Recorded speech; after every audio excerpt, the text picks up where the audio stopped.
Hello student, बेटा class 10th और science subject है जिसमें हमारा लाइट वाला चैप्टर चल रहा है। इस लेक्चर में हम रिफ्रैक्शन के बारे में बताएंगे। पहले रिफ्लेक्शन हो गया, मिरर के बारे में सब कुछ हो गया। अब हम पढ़ेंगे रिफ्रैक्शन। अब देखते हैं रिफ्रैक्शन में क्या आता है। The change of direction of light passing from one transparent medium to another. मैंने बताया था जब कोई लाइट रे किसी साइन सरफेस पर टकराकर वापस बैक हो जाती है या मुड़ जाती है तो उसे हम रिफ्लेक्शन कहते हैं। परंतु जब कोई लाइट रे किसी ट्रांसपेरेंट मीडियम से निकलकर दूसरे मीडियम में चली जाती है, दूसरी ओर चली जाती है, उसे हम रिफ्रैक्शन कहते हैं। उसकी डायरेक्शन चेंज हो जाती है, यानी कि जब एक मीडियम से दूसरे यानी कि एक ट्रांसपेरेंट मीडियम से निकल कर जाएगी तो उसकी डायरेक्शन चेंज हो जाएगी। इसी को हम रिफ्रैक्शन कहते हैं। अब हमारे दिमाग में एक बात आएगी कि रिफ्रैक्शन क्यों होता है। कॉज ऑफ रिफ्रैक्शन यानी कि इसका कारण क्या है। रिफ्रैक्शन होने का कारण है जब लाइट रे एक मीडियम से दूसरे मीडियम में जाती है तो उसकी स्पीड वेलोसिटी चेंज हो जाती है। तो हम कह सकते हैं cause of refraction the speed of light change when it enter one medium to another medium. जब लाइट रे एक मीडियम से दूसरे मीडियम में जाती है तो स्पीड ऑफ लाइट चेंज हो जाती है। Speed of light in vacuum या एयर की बात करें तो फिर कांस्टेंट होती है 3 × 10⁸ मीटर पर सेकेंड। आप इसे याद रखें। अब देखिए, हम इसको एक डायग्राम के द्वारा दिखाते हैं। एक मीडियम फर्स्ट है, एक मीडियम सेकंड है। एक लाइट रे एक गिलास से होकर जाती है, गिलास में जाती है तो वह सीधी जाने के बजाय थोड़ा सा नॉर्मल की ओर मुड़ जाती है। देखिए, हमने एक मीडियम बनाया और जहाँ पर दोनों मीडियम मिल रहे हैं वहाँ पर एक नॉर्मल बना लेते हैं और ओब्लिकली एक तिरछी लाइन राइट रे डालते हैं तो वह अपने सीधे जाने के बजाय थोड़ा नॉर्मल की ओर मुड़ जाती है। इसी को कहा जाता है रिफ्रैक्शन। आपको रिफ्रैक्शन बहुत अच्छी तरह से समझ में आ गया होगा। अब हम कुछ एग्जाम्पल देखते हैं रिफ्रैक्शन के कारण क्या क्या हो सकता है। ये क्वेश्चन एग्ज़ाम में आ जाते हैं कि ये किसके कारण होता है, तो आप सीधा सीधा लिख दें ड्यू टू रिफ्रैक्शन। बस सबका आंसर एक ही होगा, ड्यू टू रिफ्रैक्शन। सबसे first point, the bottom of swimming pool appear higher. यहाँ पर मैंने बताया कि वाटर पूल जो होता है, स्विमिंग पूल, उसकी अगर मैं बॉटम की बात करूँ तो वह बॉटम जितना होता है उससे कम दिखाई देता है। ऐसा लगता है कि कम गहरा है। इसका रीज़न क्या है?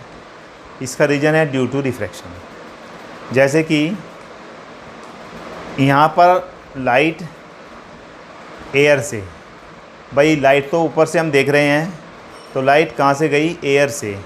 एयर वन मीडियम हो गया और कहाँ पर गई? गिलास में। गिलास दूसरा मीडियम हो गया, यानी सॉरी भाई, कहाँ पे गई? वाटर में। वाटर दूसरा मीडियम हो गया। तो यानी कि एक मीडियम से दूसरे मीडियम में गई, जिससे स्पीड ऑफ लाइट चेंज हो जाते हैं। ये भी आप खोज दे सकते हो कि जब light when a light go one medium to another medium then speed of light change. So due to the refraction the bottom of swimming pool appear higher. Water में जाती है जिससे स्पीड ऑफ लाइट चेंज हो जाती है, जिससे हमें bottom ऊपर दिखाई देती है। बहुत अच्छा एग्जाम्पल था। आगे सेकंड एग्जाम्पल देखते हैं। ए पेंसिल, मैंने डायग्राम दिखाया है, आप देखिए डायग्राम को। अगर एक पेंसिल को पार्शली इमर्ज इन वाटर में पार्शली इमर्ज कर दें तो अपीयर टू बी बेंट, तो हमें कुछ मुड़ी हुई दिखाई देती है। कहाँ पर मुड़ी हुई दिखाई देती है? At the surface of water and air. जहाँ पर एयर और वाटर की सरफेस होती है, उस सरफेस पर हमें पेंसिल थोड़ा सा बेंट दिखाई देती है। ये किस कारण दिखाई देती है? इसका भी कारण ड्यू टू रिफ्रैक्शन ही है। हम इसे अच्छी तरह समझ लेते हैं। जब एक पेंसिल को हम आधी पानी में डुबो दी जाती है, पानी में डुबो देते हैं, तो हम वाटर और एयर के सरफेस पर हमें पेंसिल थोड़ी सी बेंट हुई दिखाई देती है। इसका कारण है कि हम एयर से देख रहे हैं और कहाँ पर देख रहे हैं, पानी के अंदर देख रहे हैं। तो लाइट कहाँ पर गई, एयर से वाटर में गई, तो वहाँ पर जाने से कुछ रे क्या हो जाएगी, बेंट हो जाएगी, जिससे हमें पेंसिल मुड़ी हुई दिखाई देती है। इसका भी कारण क्या है, रिफ्रैक्शन। आगे नेक्स्ट थोड़ा ले लेते हैं एग्जांपल, जैसे कि एक लेमन या coin, place the glass tumbler, एक गिलास में हम नीचे एक सिक्का डाल दें या नींबू डाल दें तो एपियर बिगर, तो वह हमें कुछ बड़ा दिखाई देता है। इसका भी यही कारण है, लेमन को जब हम साइड से देखते हैं, थोड़ा तिरछा, सीधे नहीं देखना, सीधा तो नॉर्मल होता है, बिल्कुल सीधे देखोगे तो नॉर्मल होता है, थोड़ा तिरछा देखेंगे तो साइड से देखते हैं तो बड़ा दिखाई देता है। इसका कारण भी रिफ्रैक्शन है, क्योंकि हम एयर में हैं और देखना हमें वाटर में है। तो लाइट रे कहाँ से गई, एयर से वाटर में गई, तो वहाँ पर वह रिफ्रैक्शन के कारण कुछ बेंट हो जाएगी और हमें लेमन जो है वो बड़ा दिखाई देगा। और भी देखते हैं एग्जांपल इसी के, जैसा लेटर ऑफ ए बुक, हम एक बुक पर एक कांच स्लेब रख दें, पट्टी रख दें, appear to be raised when through the glass slab, यदि हम उसे एक गिलास स्लेब में देखते हैं, कांच में देखते हैं, तो वे हमें एपियर होते हैं थोड़े से ऊपर उठे हुए, उसका रीज़न भी रिफ्रैक्शन ही है। यदि हम बुक के ऊपर एक गिलास स्लेब रख देते हैं तो लिखे हुए लेटर्स वो हमें ऊपर की ओर उठे दिखाई देते हैं। यहाँ पर रिफ्रैक्शन के कारण ही लाइट की स्पीड चेंज हो जाती है और यहाँ पर क्या हो रहा है, हमें जो वर्ड, जो लेटर हैं वो थोड़ा सा ऊपर दिखाई दे रहे हैं। अब हम बात करते हैं ऑप्टिकली डेंसर और ऑप्टिकली रेयरर मीडियम की। बहुत इम्पोर्टेंट है। रिफ्रैक्टिव इंडेक्स के रिलेटिव दो टर्म हैं, जिसमें सबसे पहले हम देखते हैं ऑप्टिकली डेंसर मीडियम, फिर देखेंगे optically rarer medium. Optically denser medium क्या होता है, मान ले जाए, पहले मैं डेफिनेशन बता देता हूँ फिर समझाते हैं। Out of two medium the medium higher value of refractive index, यानी कि आउट ऑफ टू मीडियम, दो मीडियम में से एक मीडियम की हायर वैल्यू होती है एक मीडियम की रिफ्रैक्टिव इंडेक्स की वैल्यू हायर होती है। दो मीडियम जिसकी वैल्यू अधिक होती है, दोनों में से जिसकी वैल्यू अधिक होती है वही डेंसर कहलाता है। जैसे हम बात करें एयर एंड वाटर, तो वाटर की रिफ्रैक्टिव इंडेक्स अधिक होता है एयर से, तो वाटर क्या कहलाएगा, ऑप्टिकली डेंसर मीडियम, और एयर क्या कहलाएगी, ऑप्टिकली रेयरर मीडियम। अब हम ऑप्टिकली रेयरर मीडियम की बात करते हैं। Out of two given medium the medium with lower value of refractive index, यानी कि दो मीडियम हमें दिए गए हैं, उनमें से जिस मीडियम की रिफ्रैक्टिव इंडेक्स की वैल्यू कम होती है वही ऑप्टिकली रेयरर मीडियम कहलाता है। जैसे हम यहाँ पर वाटर और गिलास की बात करें तो वाटर और गिलास में, दोनों में वाटर का रिफ्रैक्टिव इंडेक्स कम होता है और गिलास का रिफ्रैक्टिव इंडेक्स ज़्यादा होता है, तो इसलिए वाटर क्या होगा, यहाँ पर दो मीडियम हो गए, एक वाटर हो गया और एक गिलास हो गए। इन दोनों में से रिफ्रैक्टिव इंडेक्स किसका कम है, वाटर का, तो वाटर क्या होगा, ऑप्टिकली रेयरर मीडियम। जब कोई लाइट रे, देखिए एक डायग्राम दिखाया गया है, जब कोई लाइट रे रेयरर मीडियम से डेंसर मीडियम में एंटर करती है तो नॉर्मल की ओर बेंट हो जाती है। देखिए मैंने सबसे पहले एक गिलास दिखाया और एयर दिखाया, तो एयर क्या होगा, रेयर मीडियम हो गया, गिलास क्या होगा, डेंसर मीडियम हो गया। हमने इस पर एक नॉर्मल बना लिया और तिरछी लाइन ड्रॉ की, लाइट तिरछी डाली, तो जब वह एयर से गिलास में गई तो नॉर्मल की ओर बेंट हो जाती है। ऐसे ही फिर हम उसे आगे देखते हैं, जब एक गिलास हो गया, नीचे एयर हो गया, जब वही लाइट रे गिलास से एयर में जाती है तो यहाँ पर भी एक नॉर्मल बना लिया और यह नॉर्मल से क्या हो जाती है, दूर हट जाती है, अवे हो जाती है। तो यही क्या कहलाता है, लाइट का एक मीडियम से दूसरे मीडियम में जाने पर अपने रास्ते से डेविएशन हो जाना, बदल जाना, क्या कहलाता है, रिफ्रैक्शन कहलाता है। अब हम आगे देखते हैं नेक्स्ट उस पर। अब हम देखते हैं रिफ्रैक्शन थ्रो ग्लास स्लैब। एक डायग्राम आपको दिखाई देगा। PQRS एक गिलास स्लैब है, एक एयर मीडियम है और दूसरा ग्लास मीडियम है। RS पर नॉर्मल N है और PQ पर नॉर्मल N डैश है। एयर मीडियम से इंसिडेंट रे ग्लास मीडियम में एंटर करती है तो रिफ्रैक्शन के कारण वो अपनी डायरेक्शन चेंज कर लेती है। जैसे ही ग्लास मीडियम में एंटर करेगी तो पाथ चेंज हो जाएगा और नॉर्मल की ओर बेंट हो जाएगी। तो इंसिडेंट रे नॉर्मल के साथ इंसिडेंट एंगल बनाएगी, रिफ्रैक्शन के बाद ये बनाएगी रिफ्रैक्टिव एंगल। तो पहले इंसिडेंट रे ने नॉर्मल के साथ एक एंगल बनाया, उसको हम कहते हैं इंसिडेंट एंगल और उसे हम डिनोट करते हैं आई से। फिर वही रे जब एयर से ग्लास में चली गई तो नॉर्मल के साथ उसने एक एंगल बनाया R, और इस एंगल को हम कहते हैं रिफ्रैक्टेड एंगल।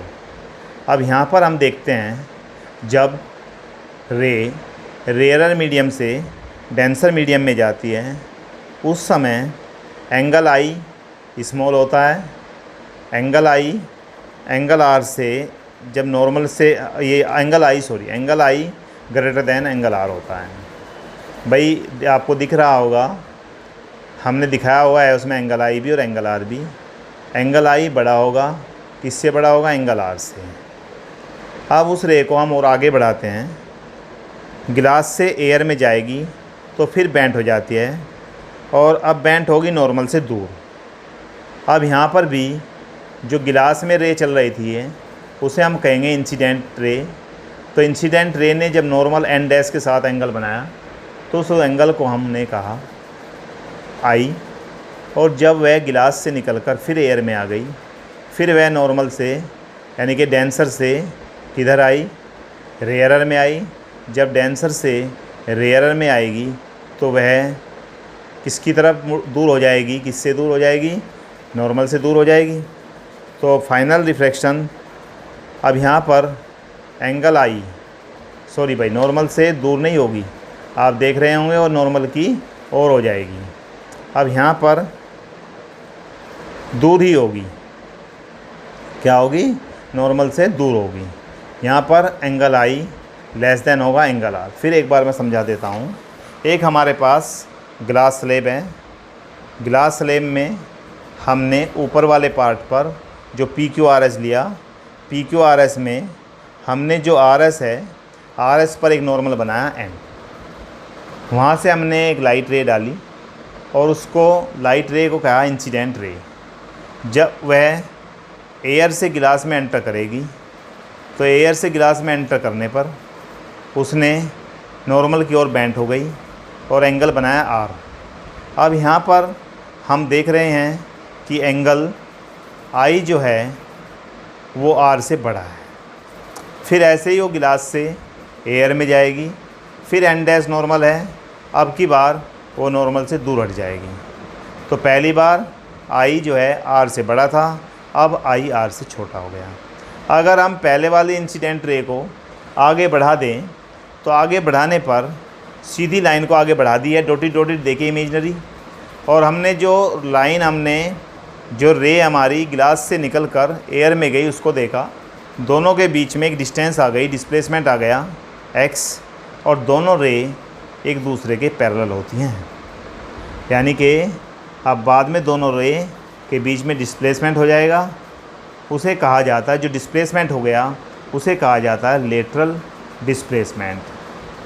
आपको पता चल गया होगा, आपको पूछा जाए कि लेटरल डिस्प्लेसमेंट क्या होता है, तो जो दोनों एक दूसरे के पैरेलल होगी और पैरेलल होने के बाद जो दोनों रे के बीच डिस्प्लेसमेंट हुआ उसे हम कहते हैं लेटरल डिस्प्लेसमेंट। ये लेटरल डिस्प्लेसमेंट डिपेंड करता है refractive index of glass slab, एक तो ग्लास स्लैब के रिफ्रैक्टिव इंडेक्स पर, और दूसरा थिकनेस ऑफ ग्लास स्लैब की थिकनेस कितनी है। इस तरह से हमारा refraction through glass slab complete हो गया। अब हम लॉ ऑफ रिफ्रैक्शन देखते हैं। लॉ ऑफ रिफ्रैक्शन में द इंसिडेंट रे आपको पता चल गया होगा कौन सी होती है, the refracted ray and normal to the interface of two transparent medium. जैसे कि ग्लास और एयर की एक सतह है, सरफेस है, उसे हम कहते हैं interface of two transparent medium. At the point of incident are lie in the same plane. आप फिर समझ लीजिए, दोबारा से बता देता हूँ। The incident ray, the refracted ray and the normal to the interface of two transparent medium. जहाँ दोनों मीडियम आपस में मिलते हैं उसको कहते हैं interface of two transparent media. At the point of incident are lie on same plane. देख रहे होंगे आप सभी एक जगह लाई कर रहे हैं। First law of the refraction. अब second law of the refraction को स्नेल्स लॉ भी कहते हैं। ये एग्ज़ाम के व्यू से वेरी इंपॉर्टेंट है, खाली आपसे स्नेल्स लॉ भी पूछा जा सकता है। The ratio of the sine of angle of incident, यानी कि एंगल ऑफ इंसिडेंट आई होता है और आई से पहले हम साइन यानी ट्रिग्नोमेट्री वाला साइन लगा दें, to the sine of the angle of the refraction is constant for a light of given colour and for a given pair of medium.